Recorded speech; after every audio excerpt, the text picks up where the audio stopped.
और ऐसे में राहुल गांधी चले हैं इस मुल्क को जोड़ने के लिए, जो इस मुल्क की विरासत है उसको मजबूत करने के लिए।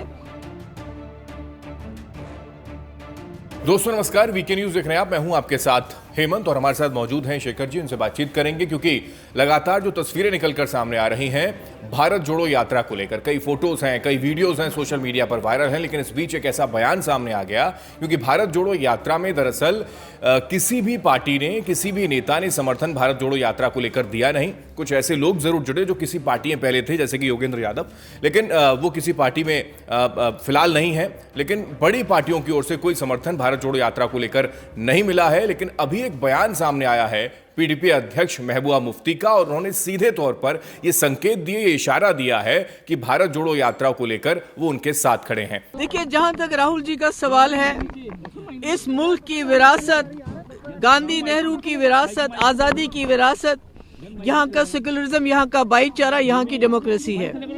पर बदकिस्मती से पिछले 7-8 साल से इस मुल्क की जो बुनियादें हैं उनको हिलाया जा रहा है, उनकी जड़ों को कमजोर किया जा रहा है। और ऐसे में राहुल गांधी चले हैं इस मुल्क को जोड़ने के लिए, जो इस मुल्क की विरासत है उसको मजबूत करने के लिए।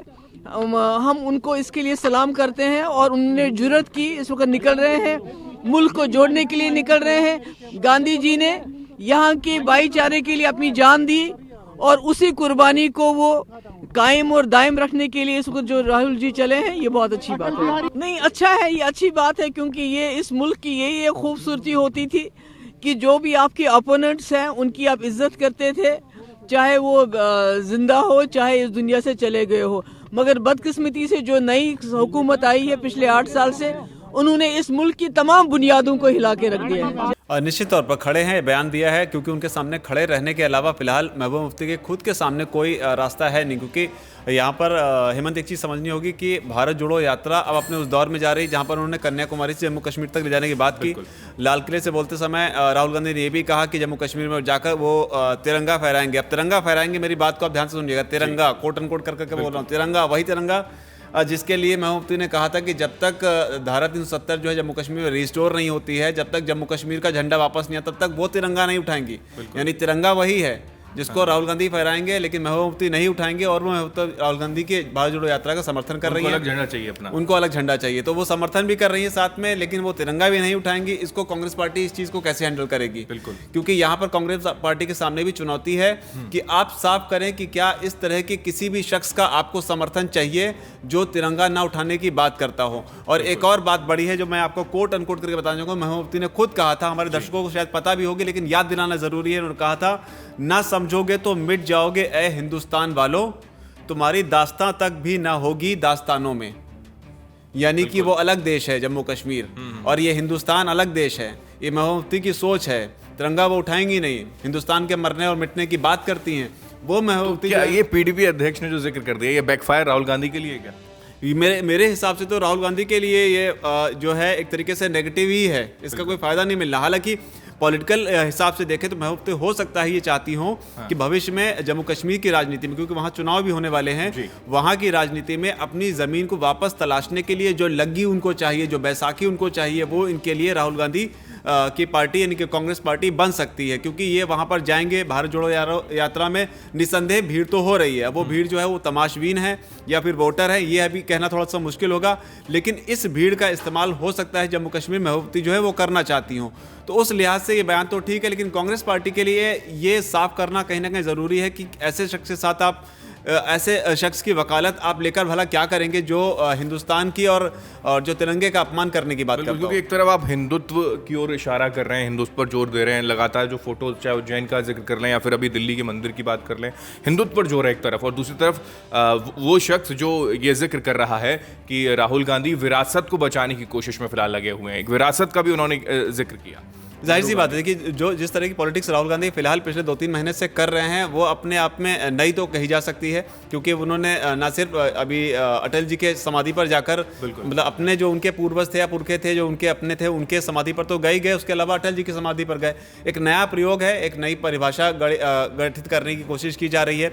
लोग अप्रिशिएट भी कर रहे हैं कि हाँ ठीक है, जो एक खेमा कांग्रेस पार्टी का समर्थन कर रहा है वो अप्रिशिएट भी कर रहा है। लेकिन कांग्रेस के लिए जम्मू कश्मीर में क्या आगे जाकर गठबंधन की स्थिति बनेगी, मैं मुफ्ती के साथ में प्लानिंग कर रहा हूं किस तरीके से चुनाव लड़ना हो, क्योंकि गुलाम नबी आज़ाद जो है वो कांग्रेस से टूटकर उन्होंने वहां पर तो ये बयान जो है वो बैकडोर से एंट्री का, बैकडोर से यानी कि इसको लेकर कुछ ना कुछ बातचीत चल रही है, समझ में आ रहा है। क्योंकि गुलाम नबी आज़ाद जो कांग्रेस के कद्दावर नेता और जम्मू कश्मीर में एक बड़ा चेहरा भी है, इन्होंने अलग पार्टी भी बना ली, तो शायद जो कांटा था वो हट गया है और उनको लग रहा है महबूब मुफ्ती को कि शायद अब तालमेल बन जाएगा। ऐसा है, कांटा भी हो सकता है। दूसरी बात ये भी है इसमें वहां पर महबूबा के लिए चुनौती के तौर पर गुलाम नबी आज़ाद हो सकता है। और गुलाम नबी आज़ाद के अगेंस्ट में जो लोग होंगे उनको एकजुट करने की कोशिश हो सकता हो, क्योंकि आपको कांग्रेस पार्टी का समर्थन, कोई चेहरा चाहिए, उनको भी कोई चेहरा चाहिए, क्योंकि अकेले तो वहां पर अभी फिलहाल जमीन पकड़ना अभी महबूबा मुफ्ती के लिए शायद मुश्किल होगा, क्योंकि उनकी जो राजनीति है वो एक तरफा है। उनकी राजनीति जो है वो यही है कि पाकिस्तान से आप बात करो, आतंकवाद के मुद्दे पर वो खुल के नहीं बोलती हैं।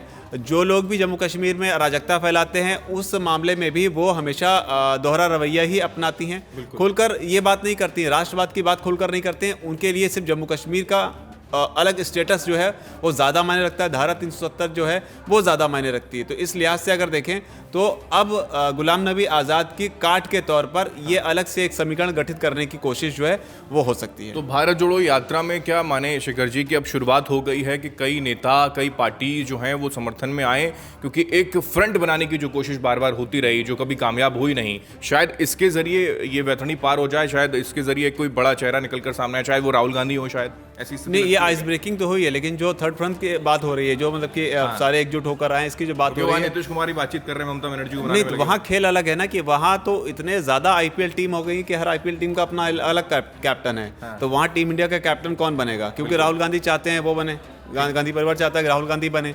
नीतीश कुमार जो है मुस्कुराते मुस्कुराते मंद मंद कह देते हैं कि भैया बनाइए दीजिएगा हमको, क्या हम तो कुछ नहीं कह रहे हैं। उसके अलावा ममता बनर्जी हैं वो अलग अपने उसमें हैं। तो इस तरीके से वहाँ इतने ज़्यादा, जिसको बोलते हैं ज़्यादा जोगी मठ उजाड़ वाली एक कहावत है बहुत पुरानी, वहाँ स्थिति ये है। तो एक अम्ब्रेला के नीचे सबका एक ही विचारधारा के साथ आना वो थोड़ा सा मुश्किल है। हालांकि चुनौती मोदी के खिलाफ है 2024 में, उस लिहाज से अगर देखें शायद कोई विकल्प ना हो तो भले एक साथ आ जाए, लेकिन वहाँ पर भी जाकर लास्ट में मुझे ये लगता है होनी मारामारी है। बिल्कुल बिल्कुल, और यही जो है हम पिछले कई सालों से देखते चले आ रहे हैं। तो फिलहाल अपने दर्शकों को जानकारी दी कि भारत जोड़ो यात्रा के जरिए ये शुरुआत है शायद किसी पॉलिटिकल, पहला ये बयान है किसी पार्टी का समर्थन में पीडीपी ने समर्थन दे दिया है और वो सलाम करती हैं, ये जिक्र उन्होंने किया कि मैं सलाम करती हूँ कि उन्होंने जो एफर्ट दिखाए वो वाकई आगे आने वाले वक्त में कुछ ना कुछ बदलाव हिंदुस्तान के अंदर लाएंगे। आप इसको लेकर क्या सोच रहे हैं जरूर कमेंट बॉक्स में कमेंट करके बताएं कि भारत जोड़ो यात्रा में क्या कोई और भी बड़े चेहरे अब जुड़ते हुए नजर आ जाएंगे। ये जरूर बताएं सोचकर कि यहाँ पर तिरंगा सेंटर में है। हाँ। एक तरफ महबूबा मुफ्ती खड़ी हैं जो उसको हाथ में नहीं पकड़ने की बात करती हैं, उसके मरने मिटने की बात करती हैं, और एक तरफ राहुल गांधी जो तिरंगा फहराने जा रहे हैं। हाँ। तो तिरंगे के हिसाब से सोच के बताइए कि ये जो समीकरण नया बन रहा है इस पर आपका क्या विचार है? बिल्कुल, क्योंकि ये चुनौती तो राहुल गांधी के सामने भी होगी, जब उनसे पूछा जाएगा तो वो क्या रिएक्ट करेंगे। फिलहाल आपको क्या लगता है जरूर कमेंट बॉक्स में कमेंट करके बताएं। नमस्कार। वीके न्यूज, राष्ट्र के नाम।